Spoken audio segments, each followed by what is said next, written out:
which is 1, 2, 3, 4, 5, 6, 7, 8, 9, 10, 11, 12 lines up from the bottom, I think. And so we started to get through the case, and we had to sort of stop in the middle. But essentially what we have gotten to is that it is considered to be a given that a woman can say that I'm not returning the Kiddushin. Are we on? Are we good? Okay, good. A woman can say, I'm not returning the Kiddushin because I'd rather have my husband than return the Kiddushin, so I don't want to return the Kiddushin. So we said unanimously everybody holds that way. We also had learned that there were difference of custom as to when the husband backed out, whether she would have to return the Kiddushin or not return the Kiddushin. And so what was subject to machlokas was Kiddushin l'tzibun nitnu, whether when the Kiddushin is handed over, it's a final done deal and there's no returning it, or whether it is it is sort of a conditional thing that the husband gives it to the wife, presuming that they're going to get married. If they don't get married, he might ask it in return. So then we said, well, if that's what the machlokas is about, then why did we say that it's makom shenagu if it's a place where they had said that they were going to return it? It sounds like it's not dependent on that at all. It's dependent on this machlokas about whether a person is giving his Kiddushin and forgetting about it. And the answer is that was regarding the presents. The presents, as far as returning the presents, that was subject to the dispute. Then we had a brisa that supports what we just said, and we had three opinions. We had Rabbi Meir, we had Rabbi Yehuda, and we had Rabbi Yossi. And so we started to run through it, and now we're up to the part where we're starting to explain, right, that the machlokas is b'kiddushin l'tibun nitnu kamifligi. This is where we are, 12 lines from the bottom. And a shout out to our official coffee sponsor of the Kahal Yereim, Daf Yomi, Nespresso coffee maker, and capsules are generously sponsored by Rabbi and Dr. Loiterman Glogauer. Thank you so much. The coffee is delicious. Wow. It's very delicious coffee. And I love the Kahal Yereim cup to go with it. I think product placement. It's all about product placement. So the Kiddushin is l'tibun nitnu kamifligi. The argument is, when Kiddushin is made, does the husband have the right to be able to say, I'd like it back because we never went through with the marriage, or is it a done deal? Rabbi Meir holds Kiddushin l'tibun nitnu. He said that the case that we had in the brisa was the Kiddushin was for a huge amount, either 2,500 zuz or 6,000 zuz, and the brisa says that Rabbi Meir holds she gets to keep that. That's it. L'tibun nitnu. It's done. She gets to keep that. Not only does she get to keep that, but now when they're divorced or they separate, then she gets the ksuba on top of that. She gets to keep the Kiddushin plus get the ksuba on top of that. That's what Rabbi Meir holds. That's because Rabbi Meir holds Kiddushin l'tibun nitnu. Rabbi Yehuda savar. Rabbi Yehuda disagrees. He says lav l'tibun nitnu. That Kiddushin is not something that is given without condition. Essentially, it's supposed to be returned if they don't get married. So therefore, what did Rabbi Yehuda say? Rabbi Yehuda said that if the Kiddushin was, either according to Rashbam 2,500 or according to Rashi in Maseches Ksubas, it sounds like it's 6,000. But let's say it's 6,000. So then he hands over 6,000 to her, which now she has to return. But meanwhile, because of the divorce, he owes her 200. Net, she has to return 5,800. That's what Rabbi Yehuda says, that she returns the remainder. Aside from the ksuba, she gets to retain the 200, but she has to return the rest. That's what Rabbi Yehuda holds. Okay? And then the third opinion is Rabbi Yossi. Rabbi Yossi, misafkali. Rabbi Yossi was in doubt. He wasn't quite sure. So therefore, what's the halacha? Ilitibun nitnu ilo. So he wasn't sure whether it's a done deal or it's not. The hilkach, therefore, what he holds is that mammon hamut b'safek yachloku. If money is going to be in doubt, we're going to split it. And here's how it works. Kodsha be'esrim, the statement the Brisa said, let's say he gave her 20. Now, each of 20, there are 20 dinarim. Each dinar is 4 zuz. So 20 is equivalent to 80 zuz. So he gives her Kiddushin with 80 zuz. Now, they get divorced. So as a result, she is now entitled, she's an almana, so she's entitled to 100. That's going to be the case that Rabbi Yossi is working with an almana. She's entitled to 100. So therefore, no sein law, shlosh, so then, Kotcha Basrim, no sein law, shloshim chatzayin. So then he's going to give her 30 halves. What's going on with 30 halves? So half dinarim are of course worth 2 zuz, right? One dinar is worth 4 zuz. Half ones are worth 2. So this is 60. So essentially it works like this. She is entitled from her ksuba for 100 zuz. She already has in her possession, the kedushin, which is 80, right? She gets to keep half of that because it's a suffix. So therefore 40 is hers, 40 is his. Instead of having her return the 40, that first 40 is going to be towards her ksuba. So therefore he only has to give her another 60 zuz, right? She gets the first 40 zuz is her half of the kedushin. Then she has his extra 40, plus he throws on another 30 halves, which is another 60 zuz, so that she gets a total of 100. Okay, that's how Rabbi Yossi holds. But it all depends on how much the kedushin was. Therefore, he gives a second example. Kadsha bishloshim, let's say he married her and gave her 30 dinar. 30 dinar is the equivalent of 120. Okay? No sein law esrim chatzayin. So now 120, that means that we're going to split that. 60 is his, 60 is hers. She keeps 60. That means that she's still in possession of 60 zuz, which she's supposed to return to the husband. But now that there's a ksuba, that first 60 zuz is considered his first payment of the ksuba. He still owes her another 40 zuz to make up the 100. That's the esrim chatzayin. That's the 20 half dinarin, which is the other 40 zuz that he owes her for the ksuba. So therefore, if he gave her a larger kedushin payment, then he has to give her a smaller ksuba payment later on. But basically, she gets half of the kedushin payment is hers, half is credited towards the ksuba. That's how Rabbi Yossi works. Okay, good. So that's just math. Amar Rav Yosef bar Manyumi. Rav Yosef bar Manyumi says Rav Nachman, B'kol makom shenagu lahachzir machzirin. So whenever we had a custom in order to return it, so the custom was that they returned it. Okay, that's what Rav Yosef bar Manyumi says. The Tirguma, and we explained that's Nardoi. That was the case by the city of Nardoi and all the towns that were surrounding. And since Nardoi was the major city in the area, they had a custom to return it. So therefore, all of the cities that were around the surrounding suburbs that were around the area, if they didn't have a specific custom, would also return it. Shar Bavel Mai, but what was the halacha in the rest of Babylonia? So Rabbi and Rav Yosef, Rabbi and Rav Yosef, they both said, Moari Hadri, so the presents, like we said, the presents should be returned, but Kiddushay Lo Hadri, but the original Kiddushin, the main Kiddushin does not go back because we give her the right to say, like we said, that I wish I want my husband and I'll get married. Amar Rav Papa. Rav Papa says, Hilchasa, the halacha is, Bain, this is the Gemara, whenever the Gemara ends with a Hilchasa, that's like the summary. Bain Shemesu, Bain Shemesahi. It doesn't matter whether he dies or she dies. V'hader Behu, or he decides he's not getting married and gives her a get. More Hadri, the gifts get sent back. Kiddushi Lo Hadri, but the Kiddushin is not. Hadra Be'ihi, now, let's say she goes back, Afilu Kiddushi Nami Hadri, so then the Kiddushin also gets sent back.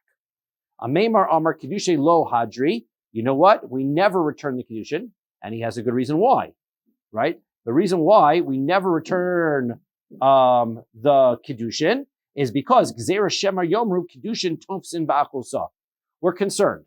If she returns the Kiddushin, people who are watching the case are going to ask the question, why is she returning the Kiddushin? The answer is because there must have been some sort of mistake in the original marriage. The original marriage wasn't valid. The original marriage was valid, so why is she returning the Kiddushin? She should be able to keep it. Clearly, she's returning it because there must have been some mistake in the Kiddushin. Therefore, since the whole Kiddushin was not valid, she's returning it. Now, as a result of the Kiddushin, original Kiddushin not being valid, we wind up with a practical conclusion. If she has a sister, so we know that a man cannot marry his wife's sister as long as his wife remains alive. Even if he divorces his wife, he cannot marry her sister. Okay? So that remains as long as his wife is still alive, cannot marry the sister. If the original marriage to the first woman is not a valid Kiddushin, then there's no prohibition against him marrying the sister. Therefore, people might make a mistake here. If she returns the Kiddushin, and they presume that means that the original marriage was never valid, So then they're going to assume that he would be allowed to marry the sister, and someone will make the mistake and allow him to marry her sister. Right? So therefore, we don't want that mistake to happen. So therefore, we never return the kedusha. We never do it. Okay? Ravashi says, what are you talking about? Why would that make a difference? Gita mochiach alel. The get is going to prove that it was a valid marriage.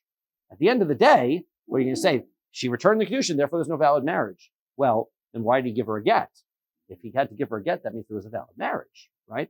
So the get is going to prove it. So the answer is, the Gemara says, the V'hod Rav Ashi bedusahi. But that which Rav Ashi says is kind of a mistake. Not really true, because de'ika deshama beha velo shama beha. Because not everybody hears the whole case. Some people might have heard about the get. Some people might have heard that she returned the kedusha. If you heard about one and not the other, you may make the wrong presumption. Therefore, to be safe, we never return the kedusha. So therefore, that was the halacha. Practically speaking, they never return the kedusha because that kedusha was valid. Once the kedusha takes place, that's considered to be hers. She never has to return it, even if she's the one who decides, I'm really not interested in continuing and getting married. Okay. Next, we said that the shushbinos are nigvis bebeisdin. The shushbinos, the Mishnah said, that the reason why the shushbinos go back to the estate is because shushbinos are considered to be collectible and based in. They are considered, even though they're not collected, part of the estate, because the estate will eventually be able to collect them. Okay, so Tana Rabbanan, our rabbis learn, Chamisha Dvar Nemru b'Shushbinos. There are 5 rules that apply to shushbinos. Some of them seem a little contradictory, but they're not. Nigvis bebeisdin. First of all, you can be collected in beisdin, which means that shushbinos has the equivalence of a loan, essentially, right? There's a loan element here. I gave you a gift. You owe me a gift. If you don't give me a gift, I can collect it in beisdin. Not a gift. It's not a gift, exactly. Right. It's not a gift. That's the point of it, right? It's a shushbinos. It's not a gift. It's nigvis bebeisdin. It's almost like a loan. It's a loan, which they distinguish in the Mishnah. Correct. Right? They do talk about a gift where a gift doesn't have the same application. That's correct. Okay. Now, the next thing is bechozeres be'onasa.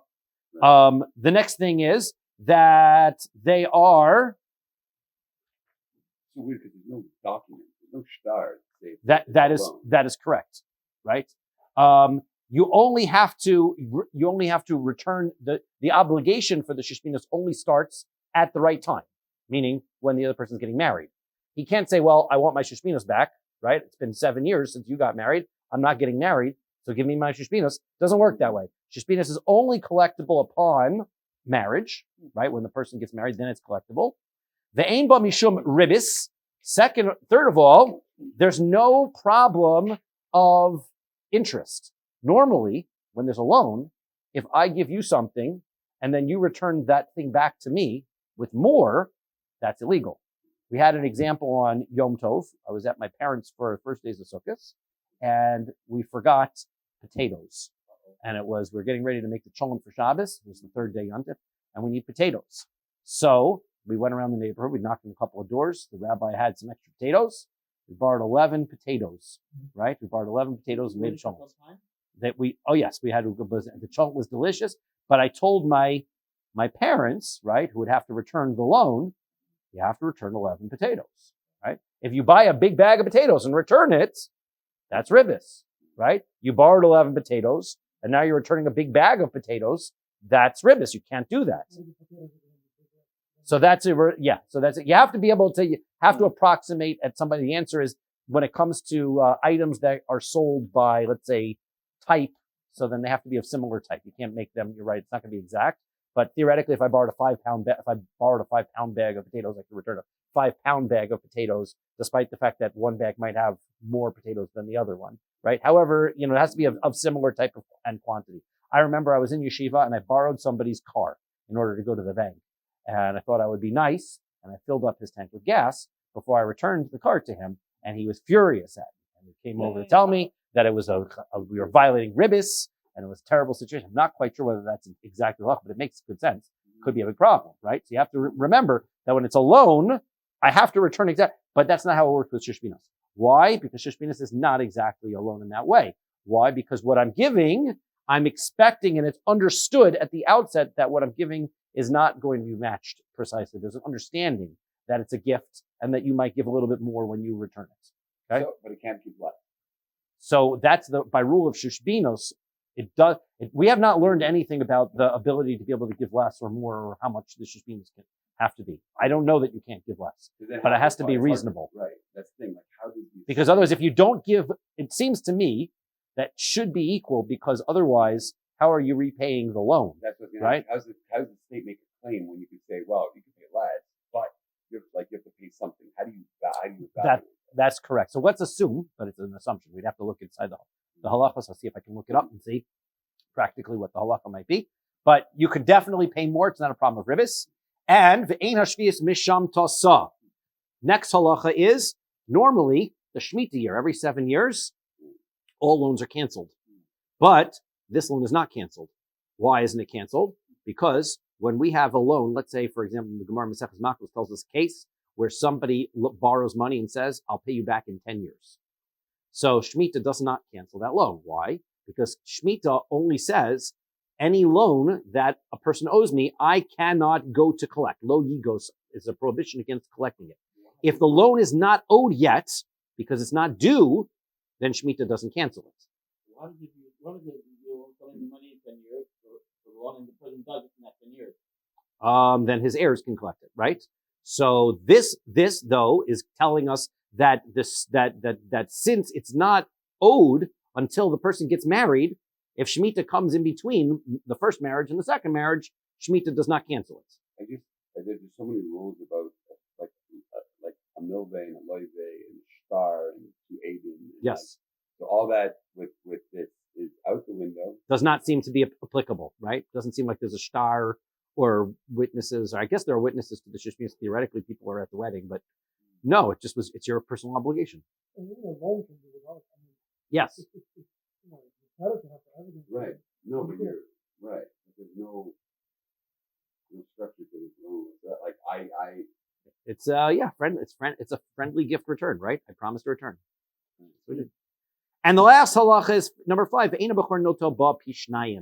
bechor is not going to take a double portion. And that we sort of explained why the yavam wouldn't have taken a double portion as well, because it's considered roi, not muchzak, right? Since it's not owed yet when the person dies, he's only going to collect it after the person gets married. So therefore the bechor, it's not considered part of the father's estate until later. Therefore, the bechor doesn't get a double portion in it either.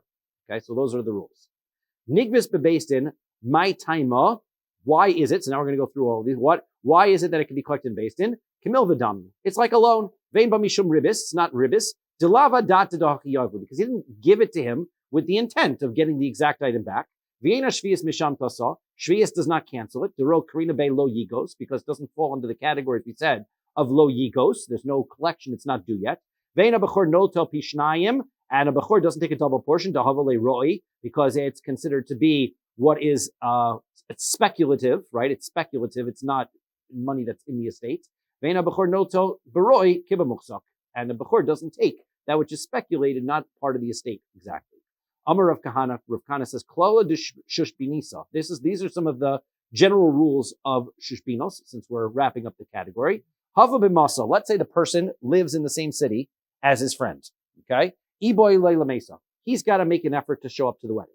That's it. I came to his wedding. He's got to make an effort to come to mine. We live in the same city. That's the rule. Shama kol tabla. Let's say he didn't know the wedding was going on. He just arrived. He just came back. He wasn't in the city. But he shows up and he hears in the city the tabla. Now, what's a tabla? So the Rashbam says a tabla is like, it sounds like it's a bell, right? They would ring the bell in order to announce in the city a big simcha is happening.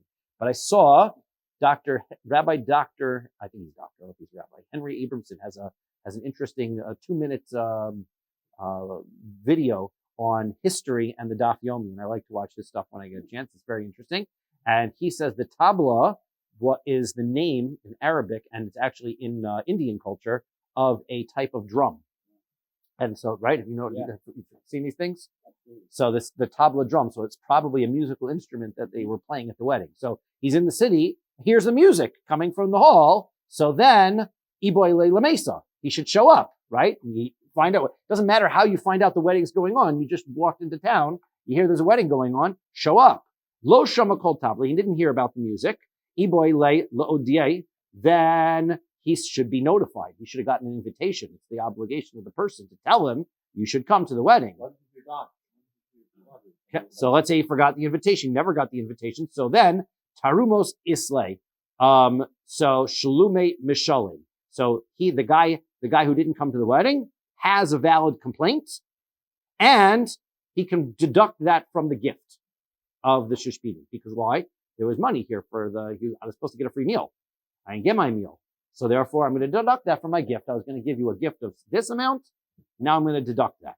Ve'ad kama. So how much is that deduction? What's the reasonable deduction that you can deduct from your gift? Amar Abai says, Nogu b'nei gnona ad zuzah. So, Aisa b'kapei, achle b'kresei. So he says what the custom was that it's up that if a person brings a gift about a zuz, so then he has consumed what it is that he brought, right? So basically, I don't know, whatever the caterer wants nowadays, $35 a plate, $40 a plate. So if you walk in with your $40 gift, so then you're basically paying for your own plate. That's about what it is. Essentially, right? That's what it's costing. So if you walked in with a gift that was worth about a zuz, you basically ate what your gift was. So therefore, if you didn't get to go to the wedding and you didn't get to eat, then your gift was going to be a zuz, or you can deduct the zuz from your gift. But the guy told me to pay for it. So that's true. I was wondering about it. It doesn't sound like they care much about that. And I was thinking to myself, I paid the caterer past tense. I don't know whether it worked that way. It sounds like right. What's he going to do with what's he going to do with the leftovers? The answer, yeah, I guess they. Doesn't work so well. I don't know. They don't seem to take that into consideration. It sounds like, and I guess the rationale behind that is it's very good that you lost the food, but that doesn't matter. It doesn't mean I received it. Right? Let's say. I thought what's happening is you didn't invite him. Obviously, you didn't buy him a meal. So that's a good question. Yeah, that's it. Yeah, maybe that's what's going on. Maybe he didn't invite him, therefore he didn't give him a meal. That could be.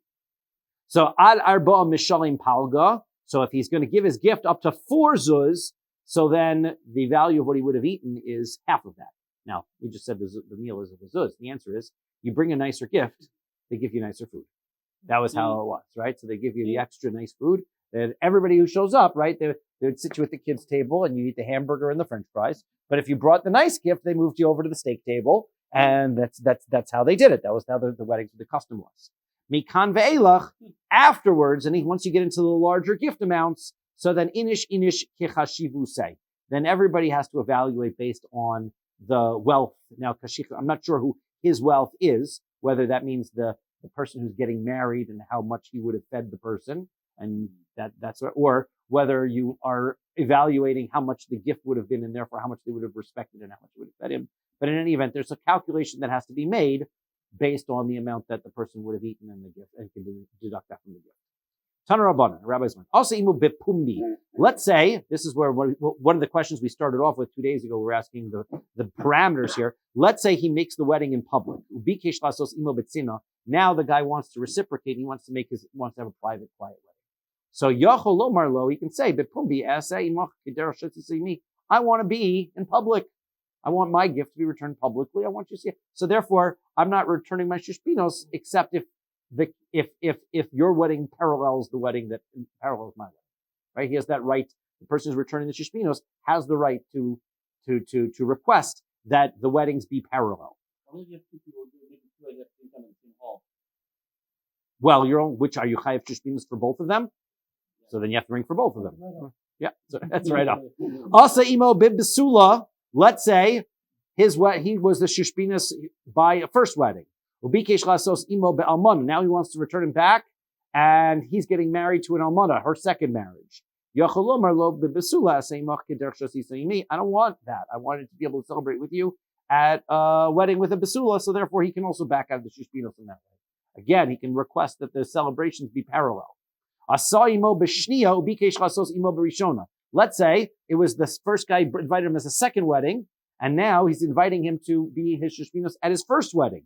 Yacholomar, he can say to him, Lecha shetisasi isha acheres ese imach. When you get married a second time, right? Or actually second marriage, meaning, he wants, when you get married a second time, then I'll bring my shushpinos, right? Now I'm not going to come to the first wedding. You didn't come to my first wedding. I came to your second wedding, so therefore you come back to my second wedding. So it's parallel. Also, imo ba'achas, let's say the wedding was with one wife. Now he wants to invite him to a wedding where he's getting married to two ladies.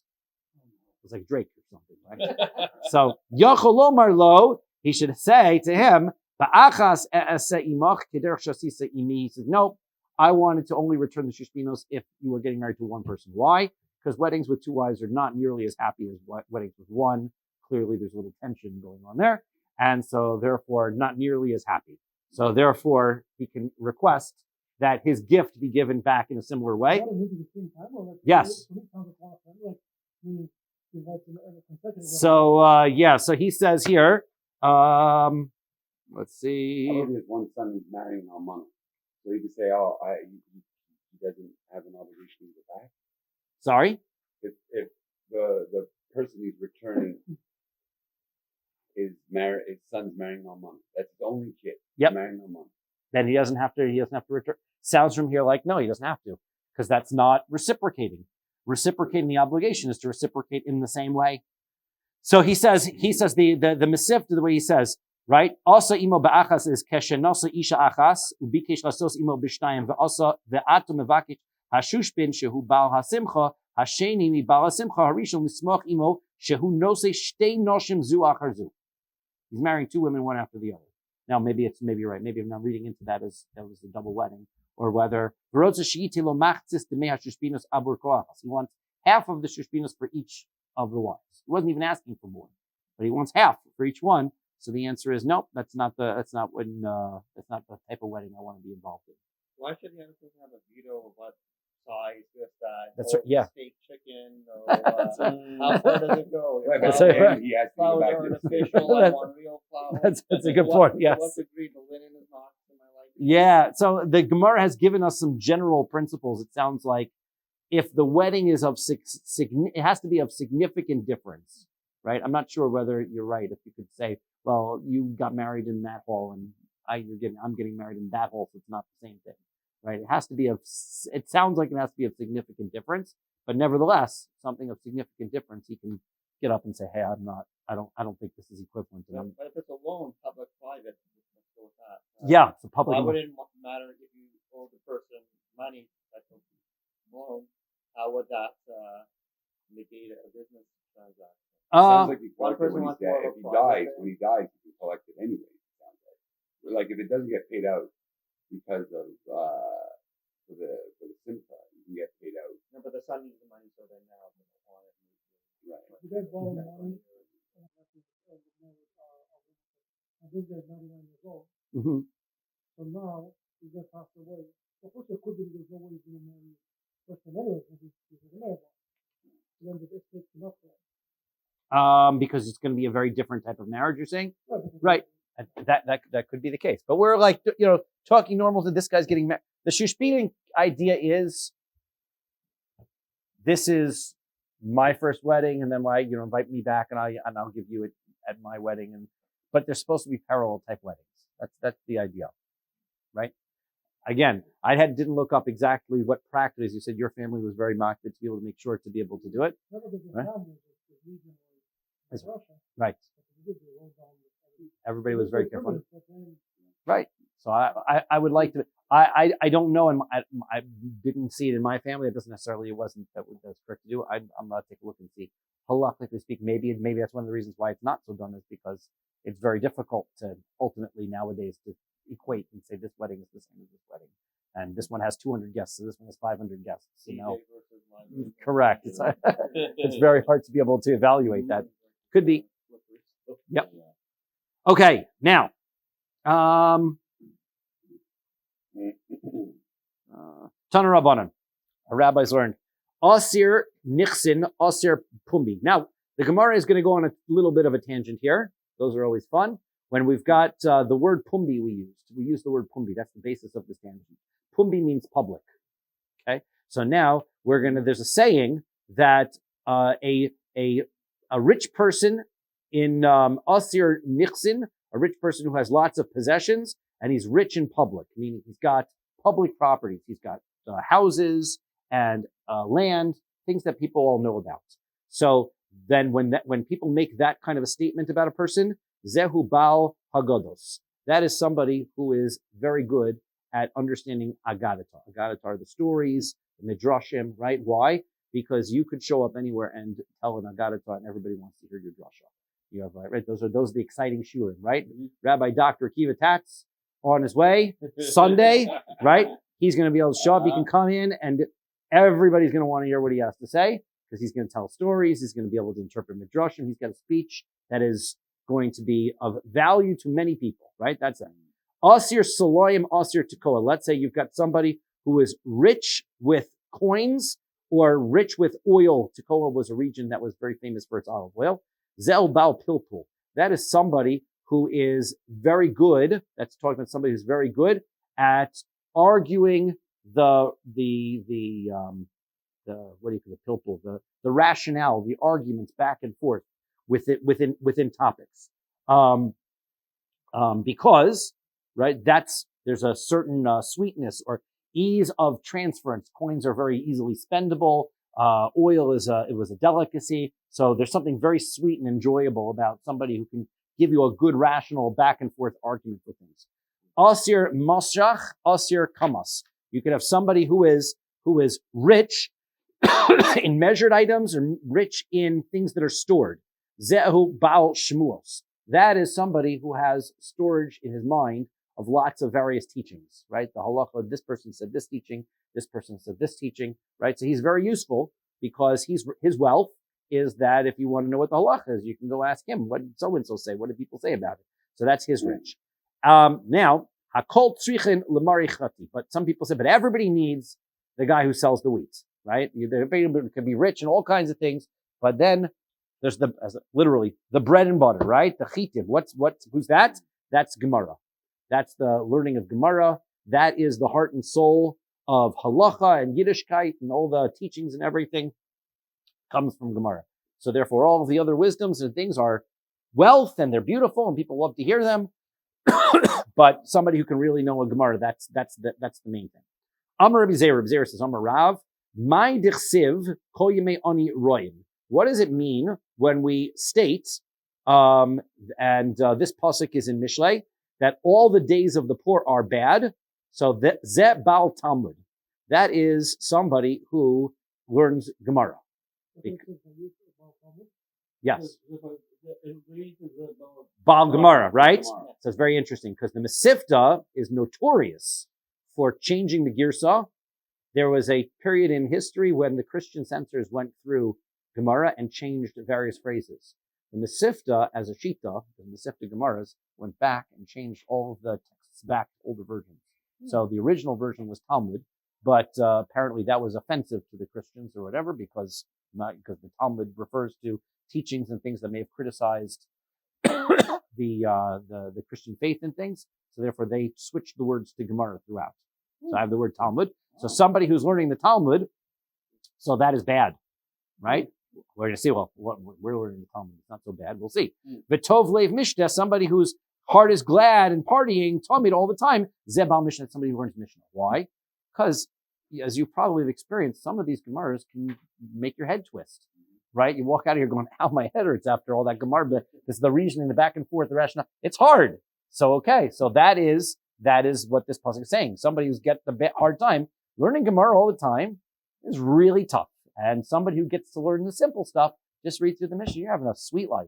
Just read through the Mishnah, and it's wonderful. That's what Rabbi Zera says in Rava. Rava says, Ibcha, says it's exactly the opposite. That's exactly the opposite, right? Because V'hainu Damer of Misharshi Mishmei de Rava. That's what Rav Misharshi said the name of Rava. My dichsiv, what does it mean when the pasuk says, this pasuk is in Koheles, Mesia avonim ya'atzev bahem, somebody who breaks stones will be saddened by them. Bokea eitzim, somebody who splits wood, yisachen bam, he's going to be warmed by them. So what does that mean? Mesia avonim, somebody who breaks rocks. It's like you bang your head against stone here. That yatzev bahem be sad. Elu bali mishnah. That's people who learn Mishnayos. Why? Because the Mishnah, as we described when we had our introduction, the Mishnah doesn't come with the rationale or the reasons behind things. As you read these Mishnayos, you're going, what is the connection between that and that? How do you understand? Why does he hold that way? Why is he? There's no explanations for things. So that's hard. Bokea eitzim yisachim pam. Somebody's splitting wood, so it's hard work, but you'll be warmed by it. Elu bali Talmud. Those are the people who learn Gemara. And so basically, the difference of viewpoint is: are you looking at the process or the outcome? Yes, the process of Gemara is much harder, and the process of learning Mishnah is much easier. But outcome-wise, Gemara ultimately is logical and makes sense, and you can come out with some kind of understanding and conclusion for things after you practice and you get good at it. Mishnayos, it's going to be very tricky to really understand it. So that's the difference. Rabbi Chanina says, Kol Yemei Ani Rayim, all the days of the poor. Same pasuk. Now we're going to provide a few explanations. All the days of the poor are bad. Zesh Yishlo Isha Ra. That's somebody who does not have a good wife. That's really hard. V'tov Leiv Mishda Tamid Zesh Yishlo Isha Tova. And all the days are happiness and partying. So that's somebody who has a good wife. Happy wife, happy life. Right? This is the Gemara's version of it. Rabbi Yanai says, Kol Yemei Ani Rayim. All the days of the poor are bad. Ze istinis. This is somebody who is very precise and exacting. And that's just a matter of your attitude and personality. If you keep walking around being makbid on everything and being bothered by things being out of place and whatever, so then you're going to have a tough life. Betov leiv mishte tamid, somebody who is happy and he's partying tamid all the time. Zeshata to yafa. That's somebody who has a good attitude, and a good attitude makes it much easier to live. So it's all in your mind, whatever mindset you have. If you come out of life that, oh, I can't believe that they moved my chair and I'm upset about it. So you're going to have a tough time. There are always things happening to you that can get you, throw you off. But if you have so because somebody has a good life, somebody has a good attitude towards everything, he can, don't let everything bother you. Don't sweat the small stuff, right? And everything small stuff. That's what they say, right? Rabbi Yochanan says, Kol Yemei Ani Roim, all the days of the poor are bad. Ze Rachaman. This is somebody who's very merciful. If you are merciful and you read the newspaper, you're constantly worried about people. You're constantly upset. Can't believe I'm worried about the poor people in Utah and all that, whatever kind of thing.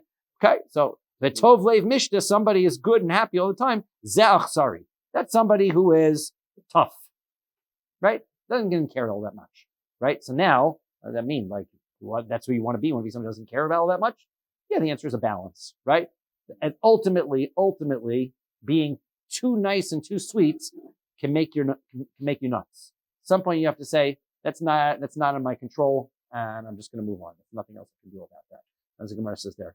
Rabbi Yeshua ben Levi, Rabbi Yeshua ben Levi says, Kol Yemei Ani Roim, all the days of the poor are bad. Zeh Shadatu Ktsara, the Tov Leiv Mishta Tamid Zeh Shadatu Rechava.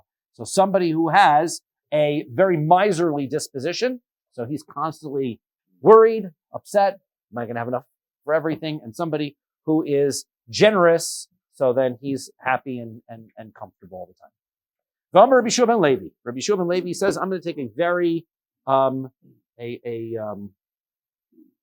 what's the word for it? A literal interpretation of this pasuk.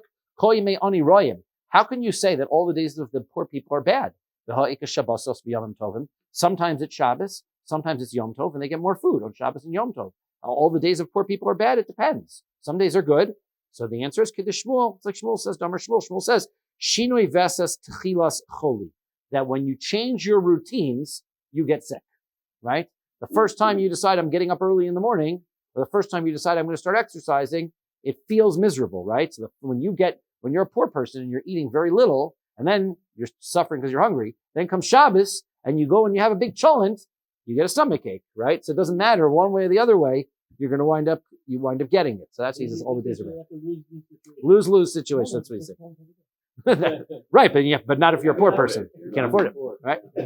So Ksiv b'Sefer ben Sira. Now it says in Sefer ben Sira, which is an interesting sefer. It's not in Tanakh. Sefer ben Sira is a book that's kind of like Mishlei. It was not included. It was not included in the Tanakh. It was written around the times of the end of the first Beis Hamikdash and into the times of the second Beis Hamikdash. So therefore, it was same time. Daniel was written after it already. So therefore, it was an earlier sefer. but it didn't get included. Some of the wisdom of it wasn't included. Now, it's interesting because in Mishnayos, you'll see, the Mishnayos will say, don't quote or learn Chachmos outside of Sifrei, of Tanakh, Sfarim of Tanakh, and that would seem to include the Sfarim of like Ben Sira, which should, so that's what and I saw somebody give an explanation, so I was going to say, but all of a sudden the Gemara starts quoting, it's actually the second time in Bava Basra that Sefer Ben Sira is quoted. The answer is because if you were alive at the time of the Mishnayos, right, you're only 400 years removed from when the Tanakh was established. So then if everybody's going to learn Tanakh, plus you're going to learn Sefer Ben Sira, so then how do you distinguish between that which is considered to be part of the Tanakh and those Sfarim which are considered outside the Tanakh? Like Sefer Maccabim is another one, which is outside the Tanakh. Therefore, they were very, very mocked. They said, don't learn this, do learn this. Later on, you got to be 800,000 years later, and people weren't so worried. Everybody understands. Nobody is sitting around right now seeing a Chumash with Ben Sira, Sefer Ben Sira in it. So therefore, if nowadays you wanted to learn Sefer Ben Sira, it would be that big a deal. There's nothing wrong. There's nothing that's apicorsis that's in Sefer Ben Sira, or the book of Maccabim, which tells the history of the Maccabim, is not really apicorsis in it. It's just that it wasn't included. So Kol Yemei Ani Royim, so he has a text which has a similar pasuk in Mishneh. All the days of the poor are bad. Ben Sira Omer, Ben Sira says, Af Leilos. Even the nights are bad, right? Not just the days are bad. He adds on, Mishlei says the days are bad, but at night you're dreaming, you're asleep, you're nice and relaxed. But, says Ben Sira, nights are bad too. B'shefa Gogim Gago, Mimater Gogim Lagago. So what happens is, his house is situated at the low point of the city. Everybody's roof gets rained on, and it runs off to the roof below it. And it goes down and down and down until his roof is the one all night long gets the pounding of the rain gets poured onto his roof. So even his nights are not comfortable. Barom Harim Karmo, even he goes and he buys a field, he's going to buy the cheap field. His field is going to be the one that's at the top of the mountain. They offer Karmo, Krumim, and what happens is there's runoff. He puts the fertilizer on his field, and then the rain comes and all the water washes all the stuff down from his field into the fields below. So therefore, the poor person, he gets no breaks, right? So that's important to note about the poor person. It says in the next Mishnah, Shalech Savlonos Lebeis Chama. Person sends presents to his father-in-law's house. Shalach Sham Mea Mana. So now he sends 100 mana. Okay, that's a lot, right? As we said, a mana is 100 zuz. He sends a lot of money over there. And then he goes over and he has a party at his father-in-law's house. Afilu bedinar, even if the value of the party is only 1 dinar, which is much less. Einon nigvin, then if it breaks off, then he doesn't collect his money back, his presents back. Lo achol sham sudas chasam. If he doesn't eat a party there, harei lo nigvin, then he can collect them back. And we're going to see in the Gemara why. Shalach savlonos merubin. Let's say he sends over tons of presents, and there's enough presents that the presumption is that when she gets married, she'll be able to bring that stuff over to the house with her, right? She sends over tons of flour, and now there's enough so that when she gets married, she'll bring that over too. Hare elu nigvin. So then if they don't get married, there was an expectation that I was going to come back to him because that's why he gave her that much. Therefore, that can be collected. Those presents can be collected. Savlonos muatin, but if he gave her a little bit of presents, shetishtamish behen bebeis aviyah, only enough that she would be able to use it up while she's still in her father's house, ein nigvin, then he has no intention of getting that back, and he doesn't get that back. Says the Gemara, Amar of a dafka dinar, of a pachos mi dinar lo. The wedding feast has to at least have a value of a dinar. If it's less than a dinar, then that's not considered a feast. So pshita, I mean, why are you telling me that? Dinar tan, we just read the Mishnah. The Mishnah says a feast of a dinar. Hence, we would have presumed it needs to be a feast of a dinar. Why does Rava have to tell us something that's clearly stated right in the Mishnah? So the answer is Ma'udatim, but what would you have thought? Hu adin da'afilu pachos mi dinar would have been the same thing even if the meal was less than a dinar. V'haidik tani dinar, why does the Mishnah say a dinar? Or chadim milsa katani? That's just because that's what food costs. So that was the regular cost. The Mishnah wasn't being precise. Say Rava says, no, the Mishnah is being precise. It has to have that value. Kamash Malon, the Mishnah really means to be very precise. Achol tanan, so if the Mishnah says that he has to eat a meal, shasamai, what if he only drank? What if they came over and they had a very expensive bottle of scotch? Would that count, even though it had the value that he didn't eat, he only drank? What about hutnan? It says that he has to partake of the meal. Let's say shlucho mai. What if he sent a messenger, somebody to be at the meal on his behalf? Did he participate in the Suda then? Does that count? No. Okay, so What about Shamtanan? The meal has to be there at his father-in-law's house. Shagar lo mai. What if he sends him the food to his house? Does that count? So Toshma. So let's hear a story. There was a story. Toshma coming here. Damar Rabbi Yehuda Amar Shmuel. Rabbi Yehuda says the name of Shmuel. It's interesting because Rabbi Yehuda is a student of both Rav and Shmuel, right? So Rav and Shmuel are two to nine. So Rabbi Yehuda in this case he called Shmuel. Sometimes you see Rabbi Yehuda Amar Rav. This is our Rabbi Yehuda Amar Shmuel. Ma'aseh b'Adam Echad. There was a story of a guy. Sheshagar lebeis chamav mea kronos shel kadei yayin v'shel kadei shemen v'shel kadei kesef. He sent over wagons full of wine and oil and silver, v'shel klei zav and gold, v'shel klei milos, v'rechav, v'klei milos. He sent over all kinds of beautiful utensils and things, v'rachav b'simchaso, and he rode over there all happy to be able to celebrate. V'holach v'amad al pesach beis chamav. He came, stood at the doorway of his father-in-law's house, v'otziu kos shel chamin, and they came out and they brought him a hot drink, right? He came to the door. He said, great, we'll come out. And they brought him an espresso. All right, nice drink. V'shasa, and he drank. V'meis, and he died.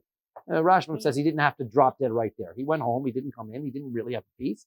He drank, and then he went home. And then he never got to come back and celebrate. So now, v'zu halacha. So now the question is he going to get his presents back? He gave tons of presents, but the presents are considered to be accepted once he ate the meal. So now he came over, he drank, but he never ate the meal. What's the halacha in this case? So this halacha, Rabbi Acha, the Sarabir, the officer of the capital, right? That's what his title was. So he came before the Chachamim in Lu'usha, the Amru, and they said, Savlonos ha'asuyim libolos, if you have presents that are going to get used up, ein nigvin, so then you don't collect them back after the marriage, right? Because they were expected to get used up in the father-in-law's house. The she'ein asuyim libos, but if they weren't going to get used up, nigvin, so then you should be able to collect them back. The shma mina, so you can see from here, afilu shasa. So based on that story, he was explaining that it's really whether he gets to take the presents back or not is completely based on the volume of presents. But that means that even if all he did was drink, if the amount of the presents was little, he should not be taking them back. Shmas mina, you could also see from this story, afilu pachos mi dinar. He had a hot chocolate, right? It wasn't dinar's worth of food. So therefore, also, if it was a dinar worth of less than a dinar of food, that's also considered participating. So Ravashi says, Man leman lon delo shachile marganisa. You don't know what that drink was worth. They used to have a custom that they would take a pearl and grind it up and drop that into the drink. And it could be that this was a very expensive cup of coffee that he was drinking, right? So I don't know how much an espresso capsules are, but it could be a dinar, right? That could be right. It's shaykh, right? So this is so once he was dropping the pearl in, so it could have been very expensive. The shavya alfei zuzah could be worth 1,000 zuz. And so you're going to tell me because it was too little value, you can't make that deduction. Drink, okay, I can see you make that deduction. You drank something. But because you can't make the presumption that the drink was worth less than a dinar, that's not true. Vashkin, he drank it. Shmas mina. Therefore, we learn from here, afilu shagru lo, right? That this sounds like even if they sent the food to him. Why? Because the chassan never went into the house. He came, stood by the door. So they brought in the drink outside. So therefore you see that if that was considered to be accepting the meal, then he did it outside of the house. That is that's a proof to another one of our questions, that it doesn't have to be inside the house. So that's not a proof either, because Dilma, kol pesach beis chamav ke beis chamav dami. Maybe the doorway is considered to be his father-in-law's house, right? As it didn't send it all the way out to his own house. He came to the doorway. It was his father's house, and they had a drink, a cup of coffee on the porch. That was considered to be in the father's house. So that doesn't prove anything. The only thing that it does seem to prove is that if he had a drink, that would be sufficient to be considered to be accepting the gifts, right? Okay, Ibailu, we asked a fun question. What if the gifts appreciate in value? Let's say he gave pregnant sheep as the gift, and now they give birth. And now they've got more sheep. So what happens now? Kevon de'i isnehu lididei hadri birshusei shvuach. So he says, well, Odilma kevon de'i avdi omeganvi by shumilei. What are we looking at? Do we look at it as that this sheep was the sheep that were born wasn't the original gift? And so therefore, the gift that he gave, so that is the gift that the father-in-laws that what they're allowed to keep. But but basically the father-in-law is almost like he is in charge of watching the present, the value that the chassan is giving him. So therefore, anything that profit that comes from it isn't included in the original gift. So therefore, the father-in-law would have to return the profit. Or do we look at it like this? If the whatever the value of the item was at the time, if a person steals an object, right? This is the way that the Gemara is comparing it to a stolen object. A pikadon versus a stolen object. This is the two ways to look at it. When it comes to a stolen object, a person steals something. If its value increases after the person steals it, right? So then when he returns what he stole, he has to return exactly what he stole. Therefore, any value that comes from it afterwards, the robber can keep. This person who is responsible, who's the father-in-law, so he is considered the owner of this present, right? Therefore, whatever he has to return is just what he received as the present. That's all he has to return, and he gets to keep the profit. Or is it a pikadon? Is it sort of like he's holding, as we said first, that he's really holding on to something on behalf of the chassan?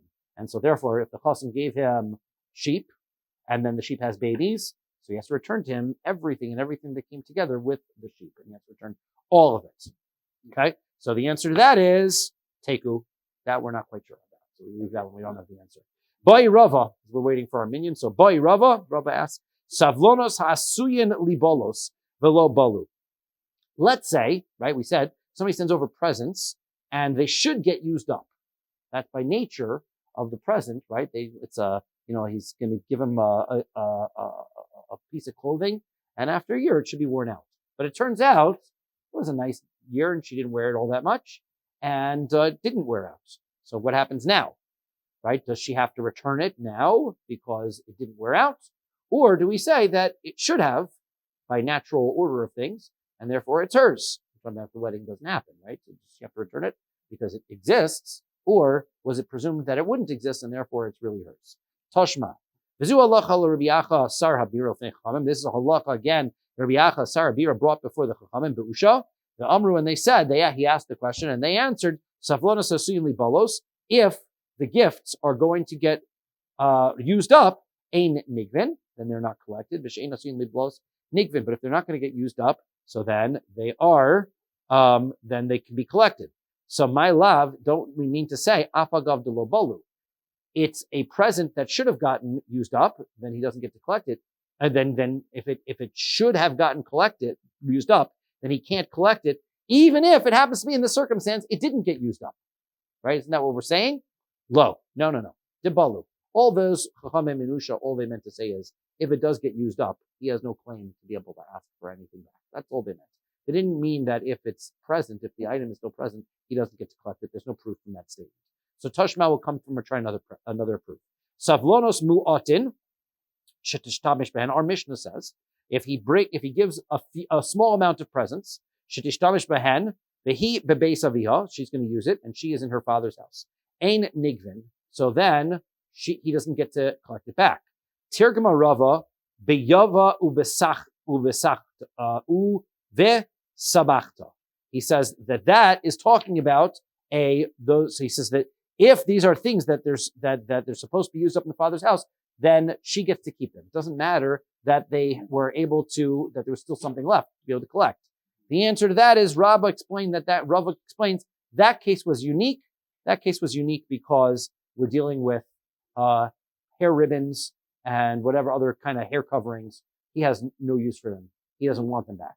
So therefore, you're right. Even if they're still in existence, he doesn't want them back because they're not useful for anything. So that's not of meaning. Doesn't really answer our question.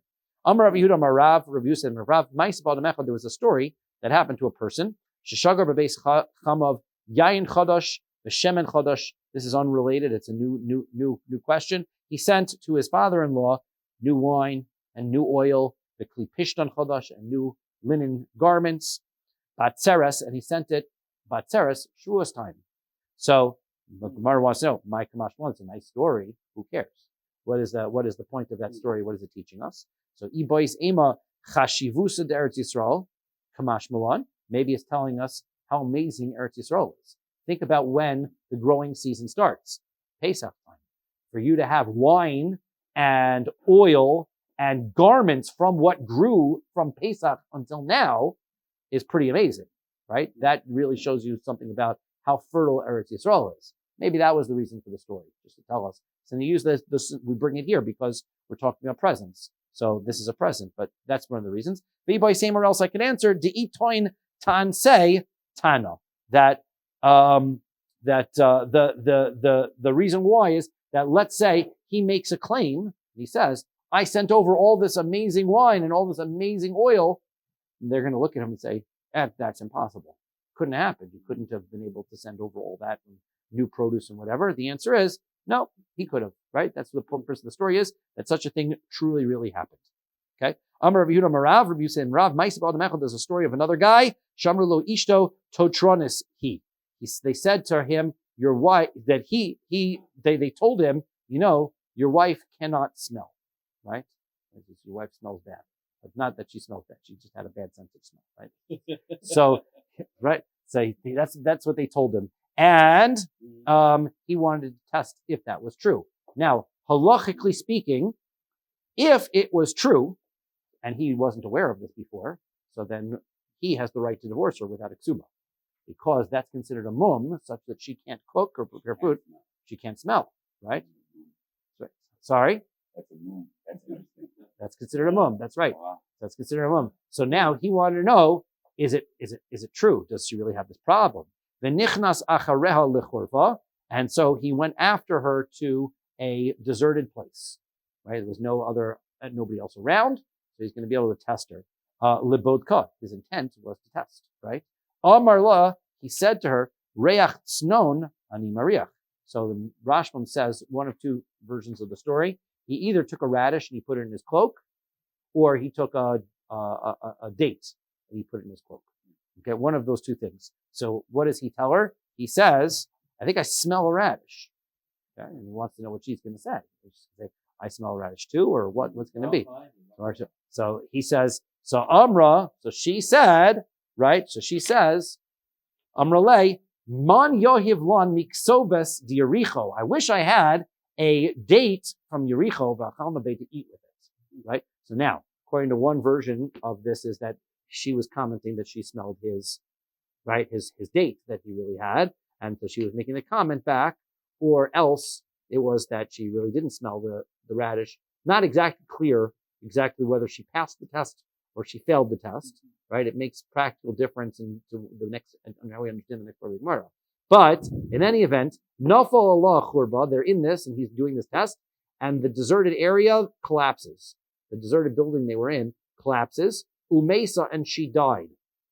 So now, Amru Chacham, and the Chacham said, Ho velo nichnas acharel ella libodka. What was his intention? He went into this area, and his whole intention was to test her, to see if she was balas mum or not. And so therefore, he had the intention to divorce her. That was what was going on here. So now, once he decides that he's going to divorce her, Eino Yorsha, he cannot inherit her. Even though he didn't give her the get. Once he makes a determination that he's going to divorce her, the Chum said, he loses the right to inherit her. So therefore, since he went in with this idea that he was going to get involved in this deal to be able to figure out, so then he does not get to inherit her. Do we have a minion, or are we waiting for Rabbi Giselson? So while we're waiting for Rabbi Giselson, we'll get to the Mishnah. That means that her possessions go to her kids or to her other relatives, but not to him. Savonos Moatin, she has a few presents that are going to be used up in the father's house. Yosef Rabin, Saba Kamid Rav Papa, the elder Rabin sat before Rav Papa, Yosef the Kamid, he said the following. Bain Shemei Sahiv, Bain Shemei who? Doesn't matter whether she dies or he dies. Hadar, who, Hadar who, or he changed his mind. Savlonos Hadre. So then the presents get returned. Machal Mishtel Lo Hadar. But the food and the drink is expected to be used up. That does not get to return. Hadra Be'ihi, if she changes, if she backs out, she decides, I don't want to get married. So then Hadra Afilu Kisha Diyarka. So then even everything goes back. Even a bundle of vegetables gets sent back. Everything. She backs out. She doesn't get to keep anything. Amar Rafuna, brother of Yeshua. Rafuna, the son of Yeshua, says, "V'shamin lahen demei basar bezol." So we're going to evaluate what the cheapest value of the meat is, and so that's what they're going to repay. Then repay but not like they don't have to repay the full value, but the cheapest value. And ad kama, how much is that? Ad tilsa, a third of the original price. So you don't have to be able to pay back what it was that he purchased, his purchase price, but you're going to repay back at a lower price. Okay, so we'll stop here at the Mishnah, and we'll find Rabbi gives us.